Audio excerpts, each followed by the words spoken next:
Comment les acteurs de Thunderbolts ont adapté les personnages des comics dans les films. Ça y est les amis, le nouveau Marvel Thunderbolts est au cinéma et il faut absolument le voir. Il marque enfin le retour de Marvel avec un vrai film bien écrit, bien réalisé et surtout qui fait avancer l'intrigue. Oui, vous avez bien entendu, la scène post-crédit nous mène enfin au prochain film Avengers, Doomsday. Mais ce sont surtout les personnages du film qui en font l'un des meilleurs depuis Endgame. Et j'ai eu la chance de pouvoir discuter avec les acteurs, notamment sur la relation qu'ils ont avec leurs personnages et la différence entre les versions comics et cinéma. Well, my comic version was he's a he. Ghost as a man in the comic books, or an it, this entity.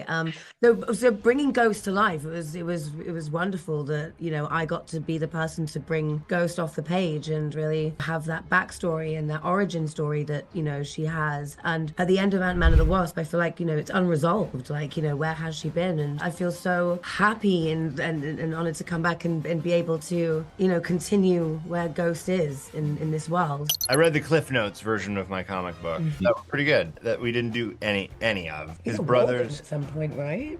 Oh yeah, I'm working on it. Oh yeah, he loses an arm, he's in a wheelchair, and he sits in a room, which is a dream job for an actor. He had his brother, his family got murdered by bad guys, and his whole reason for being the way he is he had to avenge his brother's death, and then there's a bunch of cool stuff that really explains why John is the way he is. John's just a dick. But part of what was really important to me in the beginning, honestly, in Falcon Winter Soldier, there was a scene in the courtroom where he gets to explain himself, and as it was originally written, I didn't feel like it was necessarily explaining John in the way that it needed to be done. I did a lot of work on that, and I was very proud of that because it did give John a reason, or people understanding why he is the way he is and why you built me this way.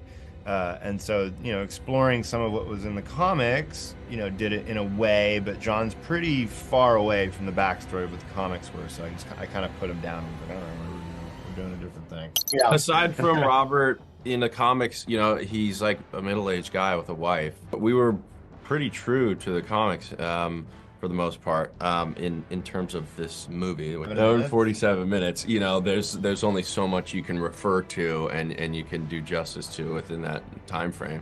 It's pretty true to form there. I mean, I think there's something really terrifying about somebody being their own worst enemy, right? Especially if they have that level of power. And if you can't control your power, what does it really mean, It can either ruin the world or it can just not exist, We don't really see, I think really where he lies as a character is his origin story, right? And so kind of just trying to plant the infrastructure for that in the best way as possible that then could possibly serve us in the future.